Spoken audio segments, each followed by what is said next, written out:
Je vous vois, vous vous dites, ça y est, c'est reparti, elle va encore nous demander de financer TV Liberté. Bien mes amis, je ne vais pas vous mentir, vous avez tout compris. Et la raison est très simple. Nous avons besoin de vous, de votre soutien, de votre engagement pour nous faire connaître, mais aussi de votre don pour continuer notre mission. C'est le seul gage de notre liberté et c'est cette liberté qui a fait notre succès et qui fait que vous êtes encore là à m'écouter ce soir. Ce succès, c'est aussi le fruit de notre intégrité et je vous le dis sans rougir. Sur TVL, pas de bourrage de crâne avec les sketchs de Zelensky ou les laïus sur les piqûres de Pfizer promus par McKinsey. Ayez d'ailleurs à l'esprit que ces relais de fake news adoubés par le pouvoir sont financés par vos impôts. Sur TV Liberté, nos programmes sont en accès libre pour tous. Et cette formule est uniquement possible si vous tous nous soutenez financièrement. Un soutien que vous pourrez déduire en partie des impôts que vous versez à cet État défaillant et prédateur. Car aider TVL, c'est être rebelle, c'est ne plus se contenter de subir, de regarder, de consommer. Aider TVL, c'est agir. Alors agissez et donnez à TV Liberté.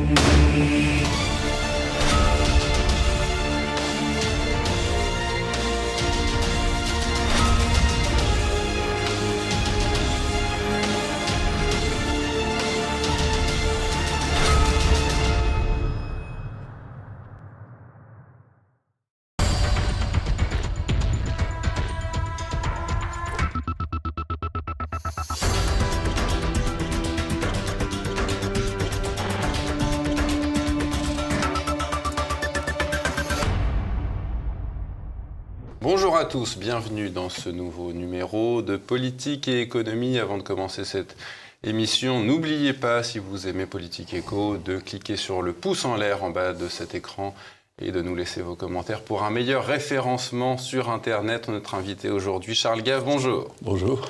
Charles Gave, vous êtes financier, dirigeant fondateur de GaveCal. Vous avez signé plusieurs ouvrages, plusieurs essais, les deux plus connus, Des lions menés par des ânes et Sire surtout, ne faites rien, qu'on avait déjà évoqué ensemble. Charles Gave, nous allons aujourd'hui évoquer la guerre entre la Chine et les États-Unis, une guerre économique à mort par monnaie interposée. Et ma première question introductive, Charles Gave, la monnaie est le cœur d'une nation. Est-ce que vous pouvez nous expliquer pourquoi ?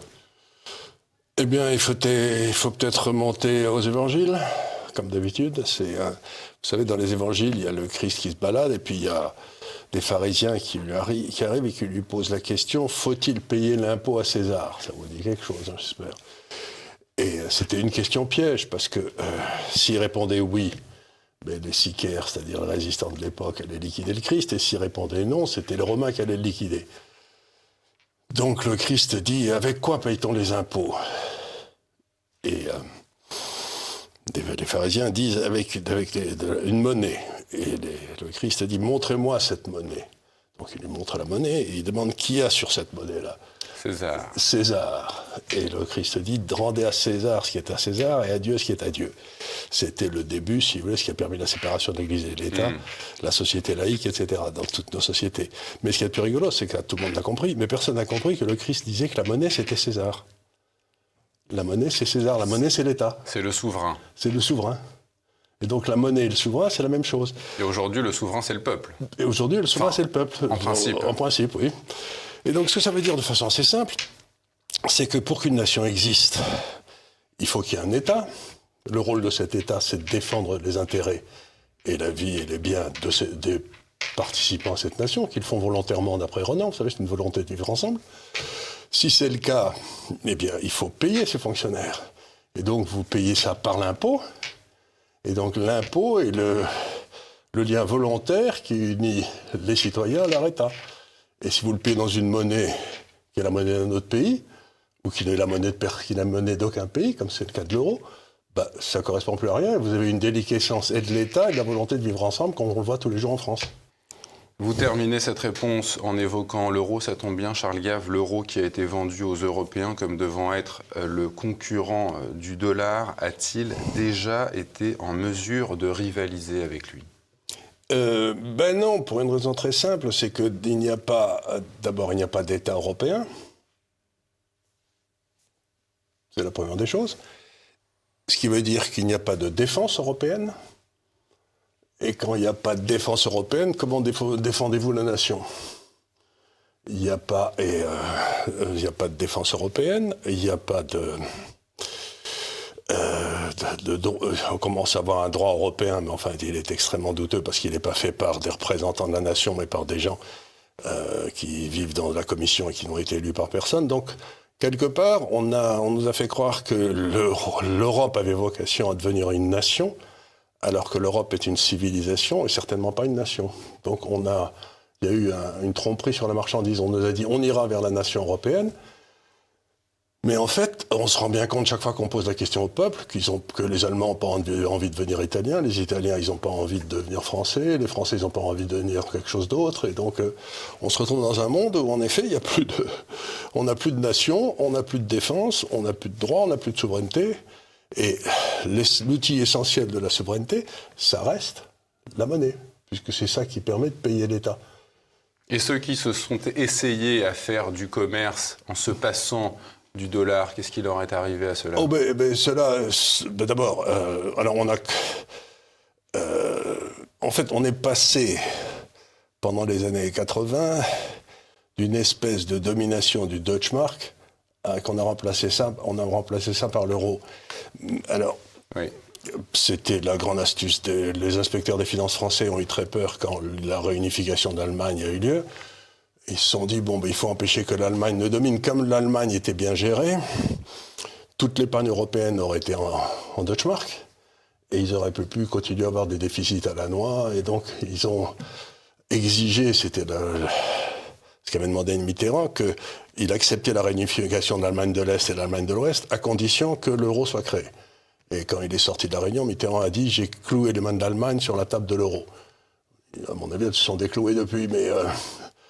Et ce qui fait, c'est que donc on avait un siège au conseil d'administration, on a eu un gouverneur qui a été... Mais tout ça, ça ne fait pas une monnaie qui marche, parce que si vous avez un taux de change fixe entre des pays qui ont des productivités différentes, mettons l'Allemagne et l'Italie par exemple, toutes les activités forte productivité, c'est-à-dire l'industrie en particulier, va quitter l'Italie pour aller en Allemagne, va quitter la France pour aller en Allemagne. Aujourd'hui, je crois que la marge brute d'autofinancement des entreprises industrielles en France, c'est à peu près la moitié de ce qu'elle est en Allemagne. Donc si aujourd'hui en France, avec un taux de change fixe avec l'Allemagne, vous mettez une usine en France, vous êtes le dernier des crétins, vous savez que vous allez faire faillite. Et avec la récession que la France va se taper l'année prochaine, on peut s'attendre à voir des entrepreneurs se tirer vers les États-Unis, non ? Vers les États-Unis, je ne sais pas, mais en tout cas, certainement, ils vont quitter l'Europe. On pourra parler, si vous voulez, de l'Europe et de la façon dont ils ont géré la crise russe. Et on a bien vu que, encore une fois, ce que disent les Finlandais, qui sont des experts, ils disent dans un pays, il y a toujours une armée. Si c'est pas l'armée du pays, c'est l'armée du pays d'à côté. Donc ils avaient d'un côté la Suède, de l'autre côté la Russie, donc ils savaient de quoi ils parlaient. Hein. Parce qu'il ne faut pas oublier, la Suède a été une très grande puissance militaire pendant des siècles en Europe. C'est elle qui contrôlait l'Europe du Nord. Hein. Donc ils sont envahis la Finlande, je ne sais pas combien de fois. Donc on voit très vite que l'euro a montré ses limites face au dollar. Enfin, on peut... De toute façon, l'euro n'a jamais été conçu de toute façon. Vous ne pouvez pas avoir une monnaie forte et indépendante si elle n'a pas une puissance militaire. Voilà. Ça n'existe pas. Et donc cette concurrence au dollar, elle est venue de la Chine avec son yuan, officiellement appelé renminbi. Comment la Chine a-t-elle créé son propre monde monétaire ? Alors, elle ne l'a pas créé, elle est en voie de le créer, elle est en train de le créer, parce que les Chinois n'ont pas du tout la même notion du temps que nous. Sur le temps long. Ils sont sur le temps long, mais ils n'ont pas la même obsession du court terme, parce qu'il y a assez peu d'élections, en fait. Donc, ça permet au type de réfléchir un peu plus longtemps, quoi. Donc, qu'est-ce qui s'est passé ? Il s'est passé en 2008-2009 une grande crise financière. Et donc, le dollar, à quoi servait-il ? Il servait principalement, il faut dire les choses telles qu'elles sont, à payer le pétrole. Puisqu'il y a eu un accord en 1942-43, je me souviens plus très bien de la date, entre Ibn Saoud et Roosevelt, qui s'était passé sur un croiseur dans le Golfe Persique, là, dans lequel Ibn Saoud avait accepté que le pétrole soit toujours payable en dollars, à condition que les États-Unis garantissent la sécurité militaire de l'Arabie Saoudite. Donc, je crois que c'est d'ailleurs un accord qui se terminait vers 2001. Enfin. Oui, qui restait un petit peu... Et ce qui s'est passé, c'est que donc ça donnait un avantage inouï aux États-Unis parce que, comme je l'ai déjà dit souvent ici, d'ailleurs, je crois aussi, l'économie, c'est l'énergie transformée. Donc ça voulait dire que tout le monde, pour faire tourner l'économie, s'il n'était pas producteur de pétrole, était obligé d'acquérir des dollars. La seule façon d'acquérir des dollars, c'était d'avoir un excédent de ses comptes courants avec les États-Unis, c'est-à-dire d'avoir une balance commerciale excédentaire avec les États-Unis. À ce moment-là, ils vous donnaient des dollars. Mais les dollars qu'ils vous donnaient, vous les réinvestissiez aux États-Unis. C'est-à-dire, vous aviez un excédent des comptes courants, et puis vous le mettiez à la Banque centrale américaine, et avec ça, vous achetiez des obligations américaines. Donc le déficit extérieur finançait le déficit budgétaire. C'est ce que Rueff appelait le... Jacques Rueff. Jacques Rueff, le privilège impérial. C'est-à-dire que c'était le déficit...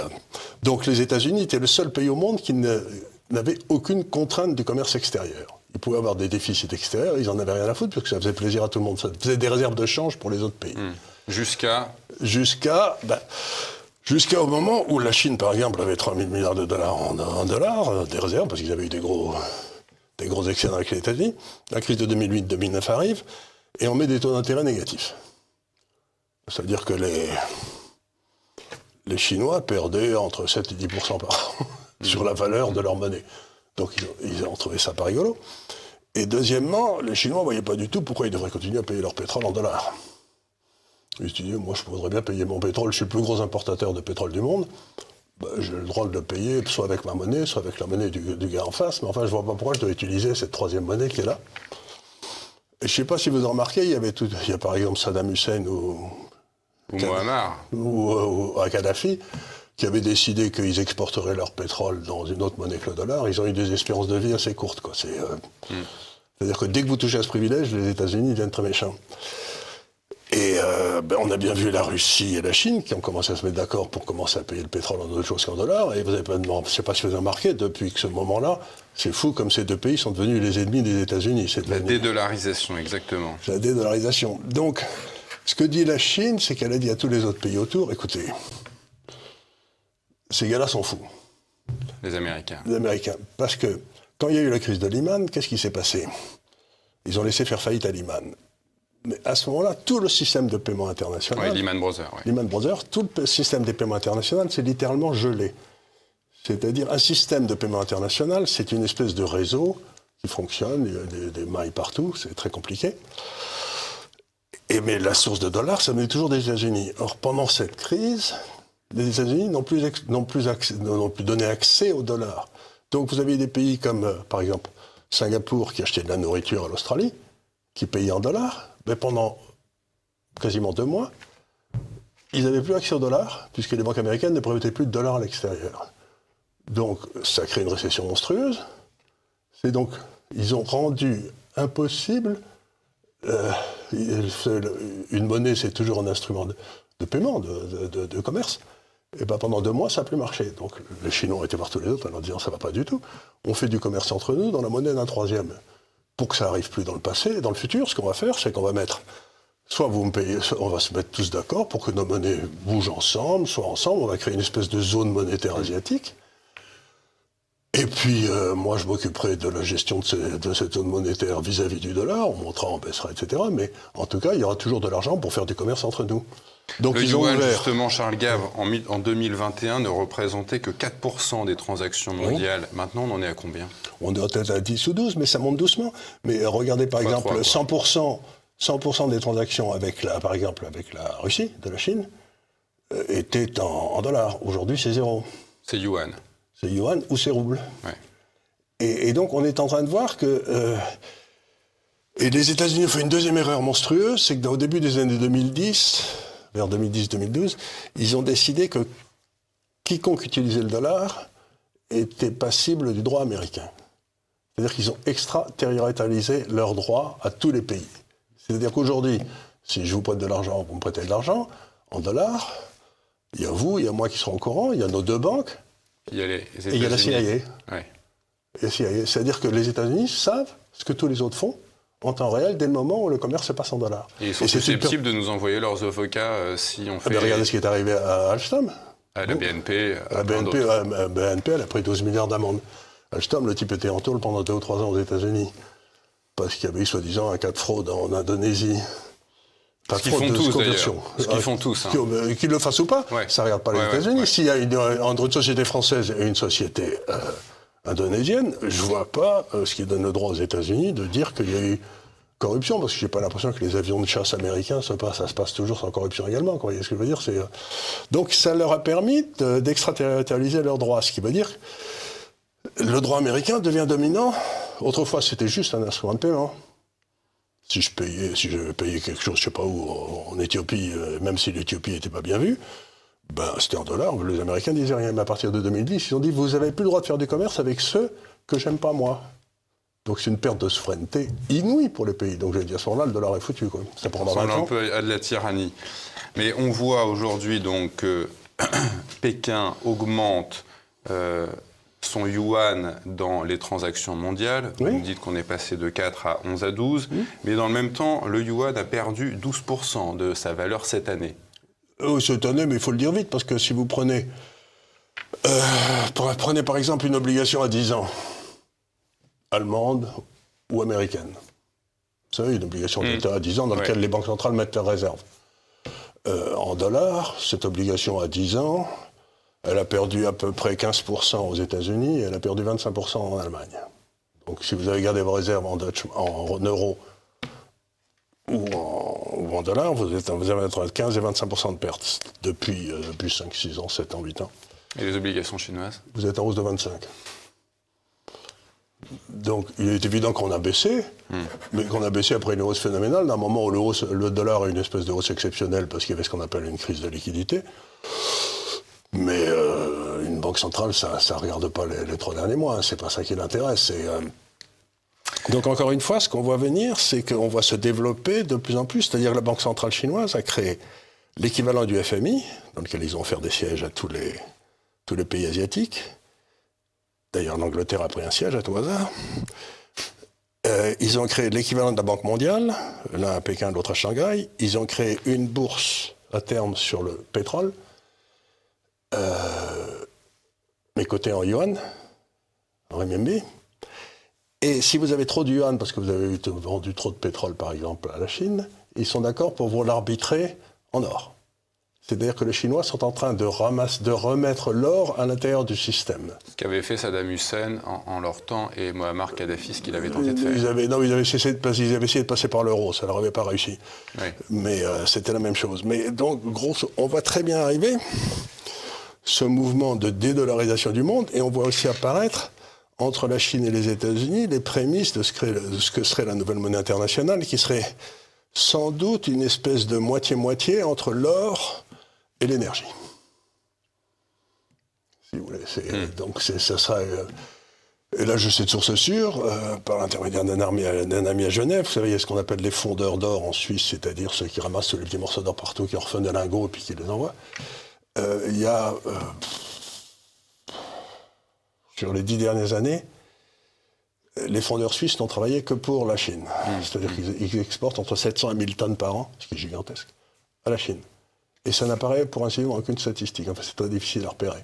C'est-à-dire que les Chinois vous disent, moi j'ai que quelques milliers de tonnes, 2000 ou 3000 tonnes d'or, ils en ont probablement 5 ou 6 fois plus.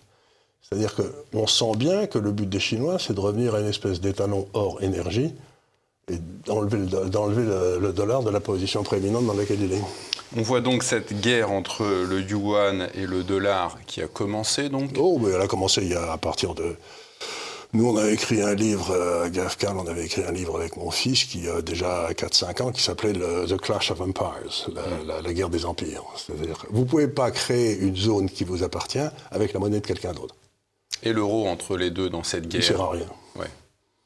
Il ne sert à rien. Si vous voulez, le seul qui s'en sort, c'est le franc suisse, parce qu'il est bien géré, et tandis que l'euro, il a vocation à disparaître, il ne sert à rien. À qui profite cette guerre, Charles Gave? Je ne sais pas à qui elle profite, mais je sais qu'en tout cas, les avantages qu'avaient les États-Unis de solder leur compte extérieur avec leur propre monnaie, c'est-à-dire qu'ils disaient, écoutez, vous me vendez des voitures, vous me vendez des... Et puis moi, je vous donne des petits bouts de papier vert, qui ne me coûtent pas cher à produire. Ouais. Ça, c'est fini. Depuis 71. Depuis 71. Ça, c'est fini. Ce qui veut dire quoi? Ce qui veut dire que les États-Unis vont, à terme, être obligés de vivre selon leurs moyens. Ils vont devoir vendre des voitures contre des voitures, si j'ose dire, comme le fait tout le monde. C'est-à-dire, ça veut dire une perte de leur niveau de vie. Mais le plus extraordinaire, c'est que nous, on a acheté toute notre énergie, en grande partie, à travers des astuces comptables, en euros. grâce à la Russie, enfin une grosse partie, 30, 40, 50, 60%. Et aujourd'hui, comme on n'achète plus rien à la Russie parce qu'on est fâché, il faut qu'on les achète en dollars. Donc nous, on est cuit parce qu'on n'a pas de pétrole, mais en plus, on n'a pas de dollars pour acheter le pétrole. C'est pour ça que le dollar est monté contre l'euro comme une fusée pendant un an. Maintenant, il baisse un peu, mais ça ne va pas durer. Surtout si le pétrole monte. Et donc, si vous voulez, on voit très bien que l'Europe, encore une fois, qui est sans armée et sans souveraineté, les Américains sont prêts à se battre jusqu'au dernier Européen, quoi. Jusqu'au dernier Ukrainien, en ce moment. Jusqu'au dernier, oui, mais attendez, ça va venir le reste. Ceux qui vont prendre une baisse du niveau de vie considérable, c'est les Européens. Cette crise monétaire, Charles Gave, du dollar face au renminbi, est-ce que c'est pas un bienfait pour l'humanité, au fond ? Oh, vous savez, moi, les bienfaits pour l'humanité, je me méfie terriblement.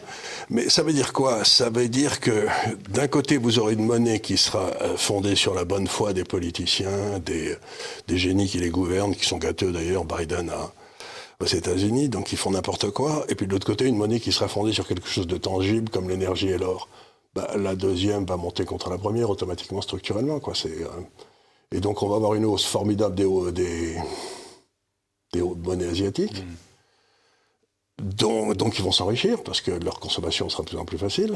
Et puis nous, comme on doit payer en dollars et qu'on n'a pas l'équivalent, notre monnaie va se ratatiner. Et donc, c'est quoi la temporalité de cette guerre ? Dans quel temps ça se fait, ce que vous êtes en train d'expliquer là ?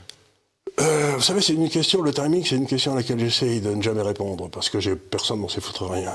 Puis il y a des événements qui sont tout à fait étonnants qui peuvent se produire. Mais la réalité, c'est, comme moi, mon métier, c'est de conseiller des gens qui ont trop d'argent, c'est de leur dire qu'est-ce que vous devez faire. Ça veut dire qu'avoir une obligation en Europe ou aux États-Unis aujourd'hui, qui est dans une monnaie qui va se péter la gueule, il faut être bête comme un âne. Il faut que vous ayez toutes vos obligations en Asie.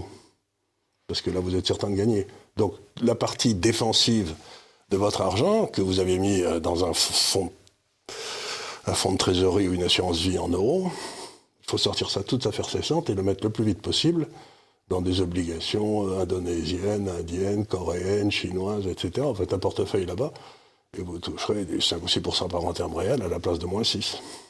On va parler de la baisse de confiance dont souffrent les États-Unis, mais avant, c'est la pause. On continue notre entretien avec Charles Gave. Je le disais avant la pause, la confiance dont profitent les États-Unis est à la baisse. Une économie massivement endettée. On dépasse... Ils sont endettés en dollars, alors ça ne les gêne pas des masses. Ils peuvent toujours les imprimer. Oui. C'est pas comme nous, si vous voulez, qui sommes endettés en euros. Et en euros, on peut pas, en principe, on ne peut pas l'imprimer, puisqu'on n'est pas, c'est pas notre banque centrale. Et en plus, il y a une grosse partie de notre dette qui est détenue par des fonds de pension hollandais ou le Qatar. Donc ça veut dire qu'on doit de l'argent à quelqu'un d'extérieur. Si vous voulez, l'Italie, une grosse partie de leur dette est détenue par des Italiens. Donc vous dites, les gars, vous avez gagné de l'argent pendant 20 ans comme ça, on va vous en piquer un peu, quoi. Nous, l'euro, c'est combien ? C'est 80% à l'extérieur ?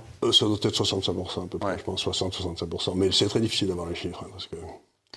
Une armée américaine en échec, en Afghanistan, qui a dépensé beaucoup trop d'argent en Irak, certainement également en Syrie, un président... Vous le disiez, qui a les idées claires, peut-être 2 heures par jour, et encore, une cancel culture délirante dans les universités américaines, et pourtant le dollar augmente. Comment vous l'expliquez cela, Charles ? Il est monté un petit peu, mais encore une fois, il faut regarder ça avec beaucoup de précaution. Parce que les taux d'intérêt étaient très bas aux États-Unis. Donc si vous corrigez, pendant longtemps, jusqu'il y a à peu près un an et demi, où ils ont commencé à monter les taux, mais si vous corrigez les taux de change pour les taux d'intérêt qui ont été payés, ce qu'il faut faire, parce que si le taux de change ne bouge pas et qu'un pays paye 4% et l'autre paye 0, vous devez être dans celui qui est 4%, parce que vous montez de 4% par an avec les intérêts. Vous voyez, les intérêts, il faut les ajouter au taux de change, en quelque sorte. Vous voyez que les monnaies asiatiques sont déjà en train de monter, quoi. Pourquoi la confiance dans le dollar pourrait baisser ? C'est toujours pareil. Une monnaie comme le dollar, on le compare assez facilement à ce qu'on appelle en informatique, vous savez, un operating system. C'est-à-dire, tout le monde utilise Microsoft. Pourquoi tout le monde utilise Microsoft ? La réponse, c'est parce que tout le monde utilise Microsoft. Ce que je veux dire, c'est que vous n'allez pas vous amuser à faire des passages entre 2 systèmes, parce que ça vous casse les pieds, vous ne savez pas le faire, ça vous prend du temps.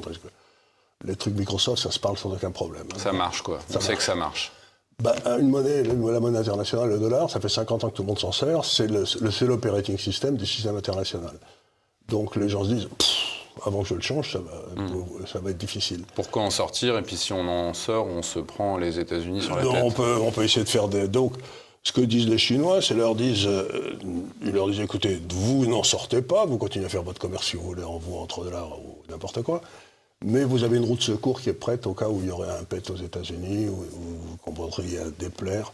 Donc, ce qu'ils ont fait, c'est qu'ils ont mis un système qui est là, qui peut fonctionner dans la seconde, si j'ose dire, en attente que le système américain continue à se vomir et à devenir de moins en moins crédible, quoi.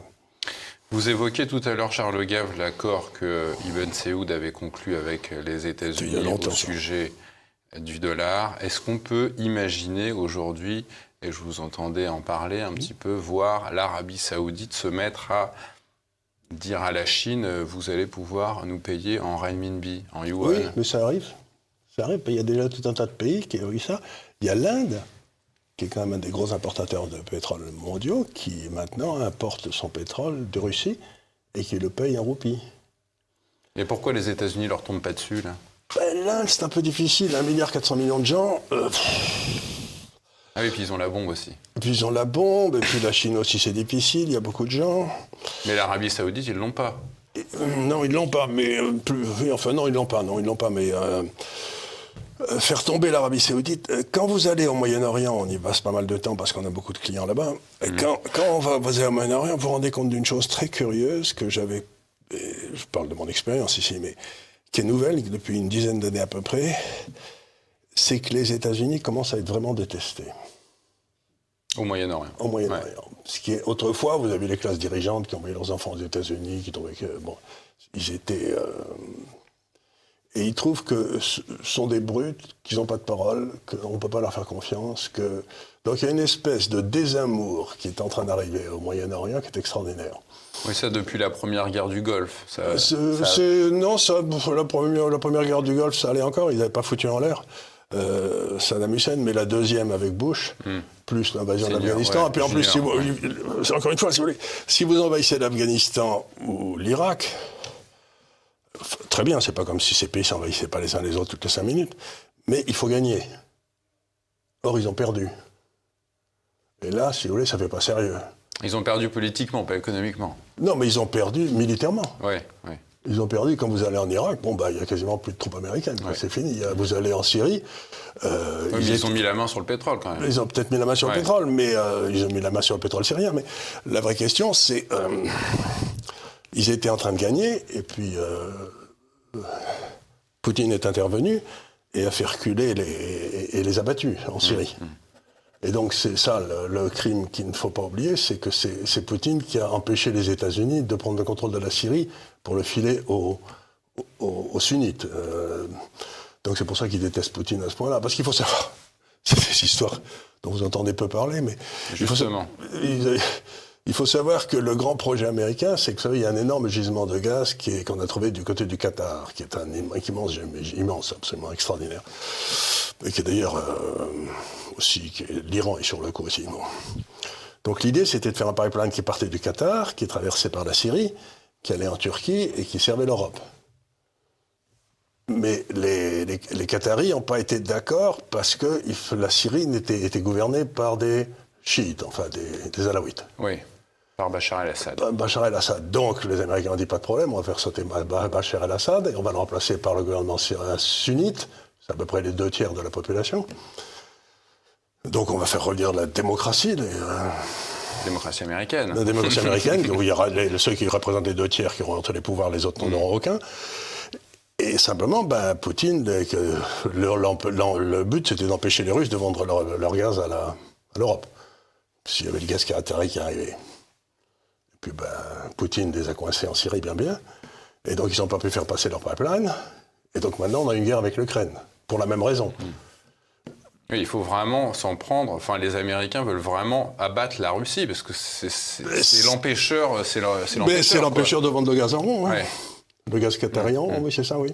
Mais alors, Donc on voit l'armée américaine envoyer son armée en Irak, en Libye, voilà, et maintenant soutenir cette guerre en Ukraine contre la Russie, dans le seul but donc, de protéger ce dollar.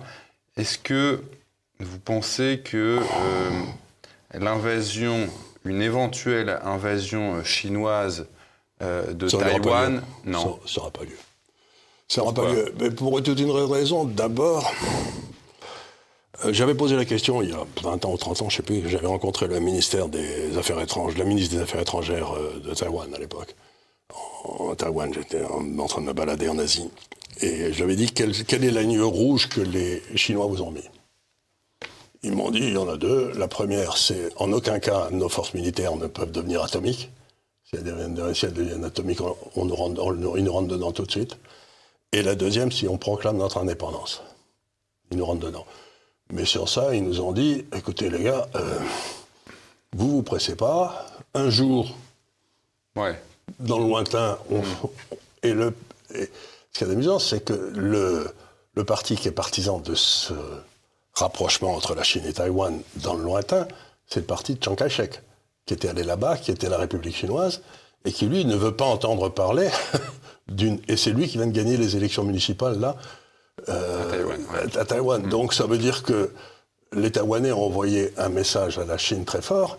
Nous, le deal d'autrefois, ça marche encore. C'est pas nous qui allons faire... Ils ont peut-être envoyé la femme qui préside le Congrès aux États-Unis. Nancy Pelosi. Nancy Pelosi, mais alors les Taïwanais, ils ont dit, mais qu'est-ce qu'elle vient foutre de là, celle-là ? Donc, et ceux qui ont perdu les élections, c'est ceux qui étaient plutôt de dire, nous, on va peut-être essayer de devenir indépendants, quoi. Donc, ensuite, je ne sais pas si vous avez regardé une carte, mais les gens, quand ils regardent une carte, parce que la carte fait 20 cm sur 20 cm, ils pensent que les distances sont les mêmes. Donc, on regarde le détroit entre Taïwan et la Chine, et les gens s'imaginent que c'est dans le fond le Pas-de-Calais, quoi, que ça fait 30 km. Ça en fait 120. Et envoyer... l'armée taïwanaise doit faire, 200 000 hommes. Il faut envoyer au moins 1 million d'hommes. Comment on fait de passer d'1 million d'hommes dans des bateaux, dans un truc qui est surveillé militairement par tout le monde, qui peuvent se faire couler? Enfin bon, militairement, c'est même pas possible. Troisième raison, toutes les industries de semi-conducteurs les plus pointues au monde sont à Taïwan. Donc si vous faites sauter les usines de Taïwan, l'économie mondiale s'arrête net. Il n'y a plus rien. Plus rien n'avance. Donc, ce sont trois raisons qui sont tout à fait... Et quatrième raison qui est tout à fait essentielle pour moi, c'est que les Chinois ont dit, écoutez, on n'est pas pressé au gars, mais par contre, on va embaucher tous les ingénieurs de TSMC ou des grands ingénieurs en disant, vous êtes payé $300 000 par an à Taïwan, vous venez chez nous, vous avez le double, et puis on vous donne un appartement, une voiture, etc. Donc, les Chinois ont la vieille habitude de dire, si je peux l'acheter, c'est pas la peine de faire la guerre, quoi. C'est pas idiot. Ça me paraît une excellente idée, moi. C'est pas des guerriers, les Chinois. Dans la hiérarchie historique de Confucius, les militaires, c'est tout à fait en bas. Je vous entendais, Charles Gave, nous dire qu'on assiste aujourd'hui à des ruptures dans le commerce international. Et donc, est-ce qu'on peut s'attendre à un mouvement protectionniste des États à l'avenir ? Oui, mais ça peut se passer exactement dans l'autre sens. C'est-à-dire que nous, on donne l'Europe, les États-Unis donnent des petits billets verts, bleus, ou les billets européens sont très vilains d'ailleurs, et on les donne pour acheter des biens qui viennent de chez eux. Mais à un moment, s'ils ne peuvent rien acheter avec ces billets, et qu'ils vont dire, si ça ne vous fait rien, on aimerait avoir quelque chose de tangible. Sonnant et trébuchant. Sonnant et trébuchant, donc ça ne sera pas du... protectionnistes, ce sera les Chinois qui nous diront vos billets, j'en veux plus. Je veux vos ports. Je veux des actifs chez vous. Je veux vos ports. Je veux un beau club de football. Le club de football, etc. Et encore, ils se méfient maintenant parce qu'ils ont vu avec la Russie que le droit de propriété en Europe, c'était sacro-saint, sauf si on était russe. Et donc ils se disent, c'est très bien, c'est ce que disent les guerres moyen-orient, ils se disent, si je m'achète des actifs en Europe aujourd'hui, on va me dire, vous sentez des pieds maintenant, donc il n'est pas à vous, on vous le pique. Regardez ce qu'on a fait aux oligarques russes. C'est incroyable. On leur a piqué tous leurs biens, sans aucun procès, sans aucune cause, sans rien. C'était des gars qui avaient simplement acheté des maisons à Chelsea ou je ne sais pas où. Et si j'ose dire, sans vouloir être... C'est exactement ce que les Allemands ont fait aux Juifs en 34-35 en Allemagne. C'est-à-dire que vous avez des droits juridiques très forts, sauf si vous êtes russe. À ce moment-là, vous n'avez aucun droit. Attendez, et qui décide que j'ai aucun droit ? Madame von der Leyen ? Alors justement, Madame von der Leyen, elle a fait en sorte que les Européens n'achètent plus de gaz aux Russes. Là, c'est robinet fermé. Mais si, il achète toujours, parce que les Russes vendent à la Chine. Oui, d'accord, indirectement. Qui le ramène ici, mais à 2 fois le prix. D'accord. Mais j'espère qu'elle touche une commission sur le petit travail. Oui. Mais sans doute, en tout cas, c'est le gaz de schiste que des États-Unis, que les Européens vont devoir acheter. Vous dites que les transactions réglées en billets verts ont diminué, que le réseau dollar a déjà commencé à se contracter. Comment va s'organiser le réseau financier international du futur ? Si vous voulez, en plus, vous pouvez dire tout ce que vous voulez, mais il n'y a pas assez de gaz, de schiste aux États-Unis. Ça suffit pour les États-Unis encore. Donc je vois pas très bien où ils vont aller chercher le gaz. Ce que je trouve ça très intéressant dans cette histoire, c'est que ils en ont tout juste pour eux-mêmes. Ils en ont assez pour eux-mêmes, oui, pour être. Ils n'ont pas de quoi exporter. Très peu. Puis en plus, si vous voulez exporter, il faut avoir des bateaux. Oui, les méthaniers, on n'en a pas trop. C'est pas ça, c'est qu'il faut à peu près 3 ans pour bâtir un méthanier. Et je crois qu'il nous en manque, il y en a 90 ou je sais pas quoi, il nous en faudrait 900. Donc on les a pas. Et il y a aussi autre chose que je voudrais ici, qui me laisse absolument pas entendre, c'est qu'on m'explique que donc les voitures vont être à l'électricité. Je dis bravo, bonne idée, mais où sont les centrales électriques ? Oui.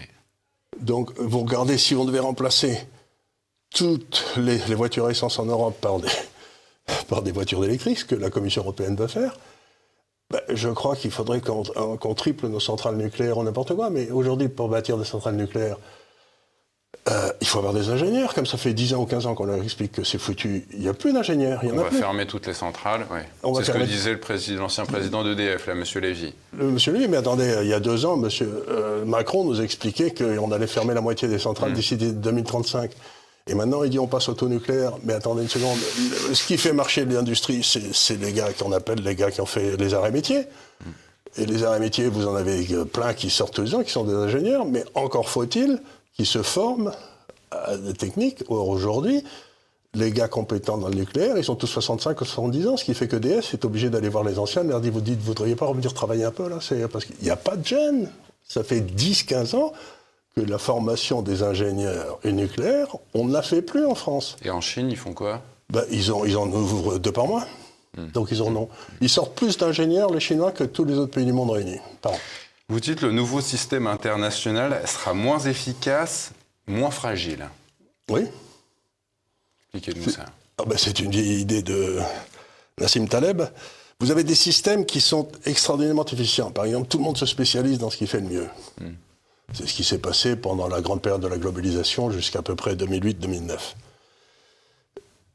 Et puis, je sais pas, il y a une catastrophe naturelle en Thaïlande, une inondation, et vous vous rendez compte qu'un produit que seul fait la Thaïlande est nécessaire à toute la chaîne. Et à ce moment-là, tout s'arrête. C'est un système qui est très efficace, mais fragile. Tandis que si vous avez un système où, dans le fond, vous avez 4 ou 5 pays qui font le même truc que la Thaïlande, moins efficacement, ce qui veut dire que ça sera un peu plus cher, et puis vous pourrez varier vos fournisseurs. Donc ça, c'est antifragile.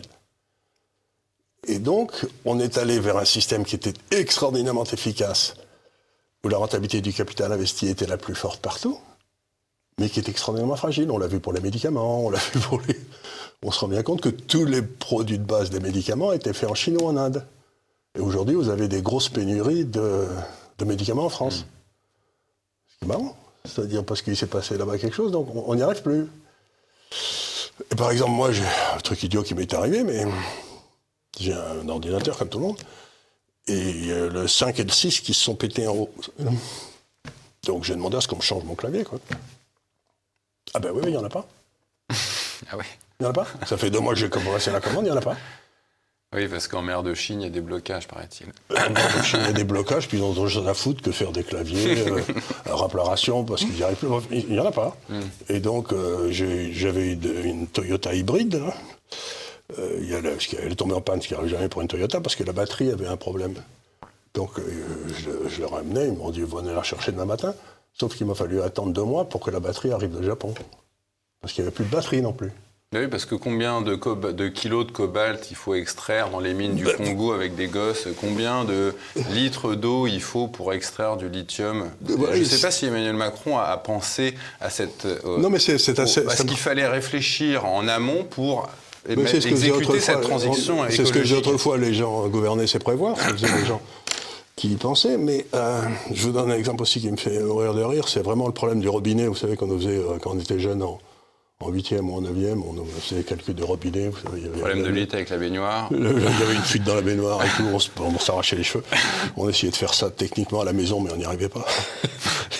Non, mais ce qui s'est passé, c'est que le gouvernement français a annoncé avec Ferrier que dans ce qui va de Bordeaux à Biarritz, il y a une longue ligne droite comme ça dans les Landes, ils allaient mettre 30 bornes pour recharger la voiture électrique.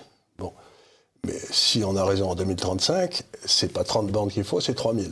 Mais chacune de ces bornes a besoin de 100 kg de cuivre. Et il n'y a plus de cuivre. Les cuivres de cuivre, il n'y en a quasiment plus, on n'en trouve plus. Et en plus, quand il y en trouve, tous les écolos vous empêchent de le sortir. Donc ça veut dire qu'on va mettre tout le parc automobile en électricité et qu'on ne pourra pas les recharger. Et surtout que pour extraire toutes ces matières premières, il faut encore du pétrole. Oui. Il faut encore du pétrole, du cuivre, etc. Donc on a un monde, si vous voulez, qui aujourd'hui vit dans ce que j'appelle la pensée magique. Il est désirable d'arrêter ces phénomènes, donc on va empêcher les gens de se servir de l'outil. Mais ça veut dire que les économies vont à zéro. On va se retrouver au Moyen-Âge. Et encore, au Moyen-Âge, il y avait les moulins à eau qui marchaient. Dans cette guerre entre le yuan et le dollar, Charles Gave, j'aimerais vous écouter, que vous nous disiez ce que vous pensez de l'émergence de ce yuan numérique, déjà en circulation en Chine, distribué par les banques nationales à leurs clients, sous contrôle de la Banque centrale chinoise. Alors il faut essayer, vous savez, les gens vous disent le yuan numérique, ça va remplacer le bitcoin, c'est du pipeau. Qu'est-ce que c'est le yuan numérique? C'est que vous ouvrez un compte à la Banque centrale, vous personnellement. Et la Banque centrale, si vous achetez, elle vous donne une carte de crédit là-dessus, et puis vous pouvez, si vous allez en Malaisie, vous payez, crac, ils changeront automatiquement, etc. Donc ce qu'essaye de faire la Chine avec son yuan numérique, c'est qu'elle est en train de faire le même coup que Apple contre Microsoft. Apple n'a pas essayé de changer de Microsoft, qui est le operating system des entreprises, mais elle a fait un operating system pour les particuliers. Donc ce qu'est en train de dire la Chine, c'est, écoutez, partout, plutôt que d'avoir un compte sur American Express en dollars, etc., qui sont tous aux États-Unis et tout le monde saura ce que vous faites aux États-Unis. Vous serez directement relié à la Banque centrale chinoise. Ouais. Moi, je ferai les opérations, etc. Bon, je serai au courant de ce que vous faites. Mais évidemment. Donc, tous ces trucs, l'euro digital, tout ça, c'est une façon pour les banques centrales de regarder ce que vous faites dans votre compte en temps réel. Donc, plus d'anonymat sur les dépenses. Ce qui est exactement le contraire du Bitcoin. Oui. Le Bitcoin, c'est justement pour essayer de faire ce que vous voulez. Donc, c'est une façon d'essayer de tourner le Bitcoin en disant « Ouais, c'est une monnaie numérique. » My foot, c'est rien de numérique, quoi. Donc, plus d'anonymat. Aucun. Mais déjà, on n'a aucun anonymat parce que je vous signale que si vous vous servez d'une des grandes cartes de crédit, Visa, elles sont toutes compensées aux États-Unis. Et pensez qu'une dictature comme la Chine, qui, rappelons-le, est quand même une dictature... Je ne suis pas certain que les États-Unis, financièrement, soient une démocratie aujourd'hui. Je sais pas honnêtement, aujourd'hui, je crois qu'il faut en avoir deux. Vous faites vos dépenses dans une et vous compensez avec la deuxième. Je veux dire, il vaut mieux avoir deux cartes parce que comme ça, ils auront du mal à savoir.